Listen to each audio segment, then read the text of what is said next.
सम्मेलन होते हो उनमें मैं मिलता ही रहता हूँ। दूसरे योगेंद्र मलिक जी मंच पे बैठे हैं, चौधरी ओम प्रकाश सिसोली, जिनके अभी अभी एक संगठन इनका जो पुराना चल रहा था, उस संगठन को तोड़ फोड़ करके अपना नाम ले लिया, अपना नाम लिखा, जिन लोगों ने भी लिखा वो अच्छा नहीं किया, और कहीं ना कहीं चौधरी और सिसोली में उनकी जो है एक अपमान करने का काम किया। वो सभी को पता होगा शामली में हो क्या रहा। तीसरे जो है लोकेंद्र चौधरी जो है कटवाला खाप से है, अशोक लापराणा जी चले गए। बहुत सारे लोग ऐसे हैं जो सुनना नहीं चाहते, देखना नहीं चाहते कि ये तो ऐसे जाएंगे, भाषण देंगे, तेरी होगी और तेरी बताते हैं, बाद में चले जाते हैं, ऐसे भी चले गए।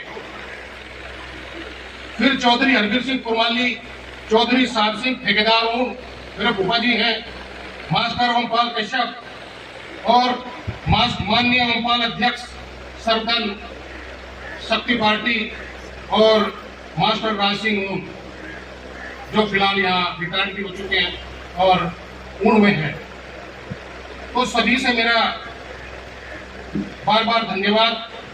तो स्वर्गीय लहरी सिंह जी की मेहनत और समाज सेवा सभी ने सुनी, हमने सबके बारे में सुना, सभी ने कही, लेकिन आप उनकी एक चीज भूल गए, राजनीति। राजनीति में उन्होंने मान्यवर मंत्री किरणपाल कश्यप को यहाँ मंत्री बनाया, विधायक बनाया, और उन्होंने उसको आज भी वो एमएलसी है। वो किसकी देन है? चौधरी लहरी सिंह की देन है, जो स्वर्गीय लहरी सिंह की देन है। वो किसी को नहीं पता इस चीज का, वो उनकी देन है। हमेशा उनके साथ खड़े रहे और उनको यहाँ तक पहुंचाने में उनका पूरा उनका आभार है। इस चीज में मैं स्वर्गीय लहरी सिंह जी को राजनीतिक के क्षेत्र में भी बिल्कुल उनका योगदान को सराहनीय वो वंदन करता हूँ।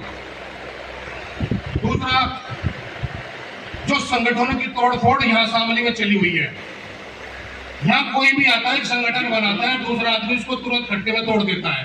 छोड़ो यार, इसकी विचारधारा मुझे पसंद नहीं, अब तोड़ के चलो। चाहे राकेश चौधरी सिसोली ने बनाया हो, चाहे ओम प्रकाश चौधरी या उनके एक भाई थे पहले चौधरी रमेश ने बनाया हो, और चौधरी रमेश का नाम लेकर संगठन चला रहे हो और फिर उसका नाम धूमिल कर दो, बिल्कुल खत्म कर दो और अपने नाम से संगठन बना लो। तो क्या चौधरी रमेश जी की जो विचारधारा थी वो खराब थी? बिल्कुल भी नहीं थी, क्योंकि चौधरी राकेश जी या चौधरी ओमपाल जी जो जिस विचारधारा पर काम करना चाहते हैं, वो विचारधारा उनके भाई की थी, और उस विचारधारा को तोड़कर अपने स्वार्थ की पूर्ति लोगों ने करी। तो ऐसी स्वार्थ की समाज को जरूरत नहीं है बिल्कुल भी।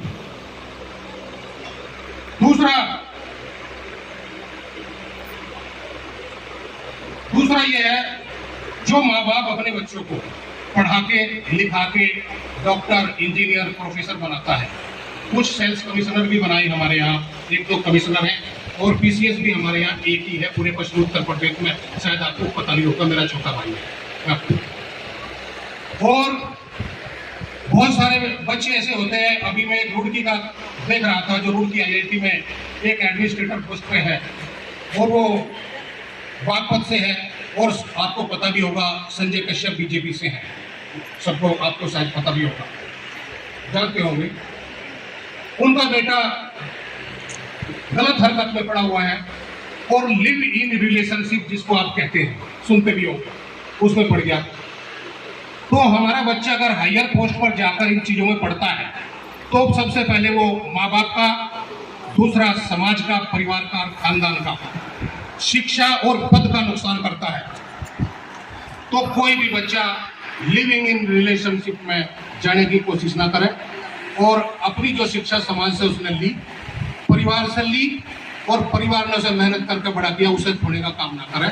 ये मेरा सभी से पढ़ने लिखने वाले बच्चों से बहुत उस तरह से मैं एक तरह से उनको कहता हूँ, ये काम बहुत गंदा है और इस काम को न करे। जो मेहनत करके वो आगे बढ़ा, वो समाज में ही दे उस चीज को। दूसरे समाज में जाकर क्या फायदा, क्या लाभ देगा? वो कोई लाभ नहीं देगा। और अपने परिवार को आगे बढ़ा तो नहीं रहा, टूट गया वो परिवार का। और सारी जितनी उसकी सैलरी, उसको 2.5 लाख रुपए महीना सैलरी मिल रही। अब जोड़ लो कितनी सैलरी, कितनी आर्थिक हानि उस परिवार की है और उस समाज की है। अच्छी पोस्ट है, सबसे वेलिटेड पोस्ट पर है। तो ऐसे मैंने कई चीज पहले भी देखी है और पहले भी सुनी है, और आगे भी कोई ना कोई लड़का इस काम को करता रहता है।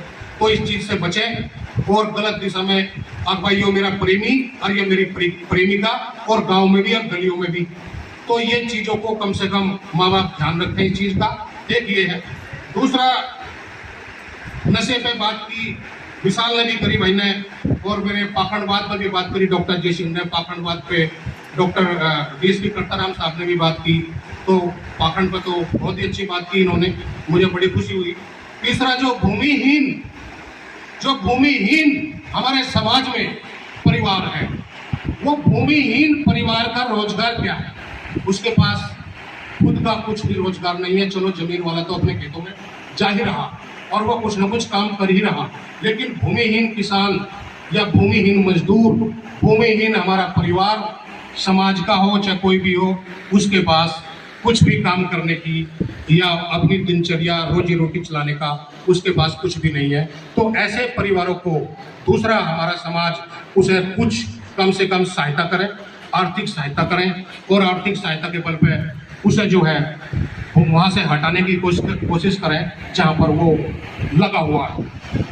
वो दूसरे अन्य समाज के कहने पर, अन्य समाजों की बातों में आकर के तुम्हें वोट ही नहीं करता। जब तक तुम उस पर काम नहीं करोगे, अब इस पे से वोट कैसे लेनी? तो वो वोट नहीं मिलेगी, और ना राजनीति चलेगी, ना प्रधान बने, ना जिला पंचायत बने। तो कम से कम ऐसे लोगों को, ऐसे परिवारों को चिन्हित करके उन्हें उठाने का काम करें। और दूसरी बात यह है, हमारी महिलाएं जो भूमिहीन परिवार में हैं और उनके पति जो बेवड़े हैं, दारू पी के डेली दारू पी के दूसरे के यहाँ काम करते हैं, तो ऐसे जो हैं उनको भी चिन्हित करें। और चिन्हित करना इतना आसान नहीं है, चिन्हित करके उन्हें बिल्कुल जेल में डालने का काम करें। जेल तक पहुंचा दो एक बार, अपने आप ठीक हो जाएगा फिर वो।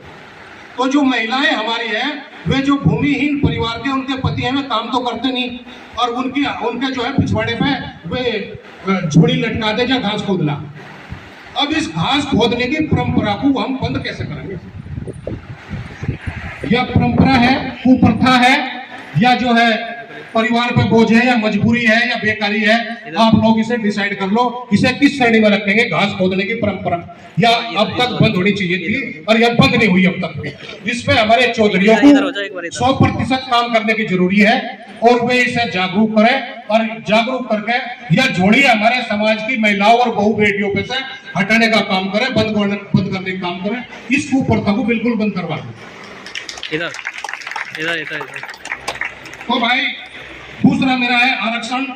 आरक्षण का जो सब्जेक्ट है, आरक्षण तो बिल्कुल नहीं बोलने का। मैं बोल लूंगा 27% आरक्षण जो OBC वर्ग का फिलहाल है, उसको तक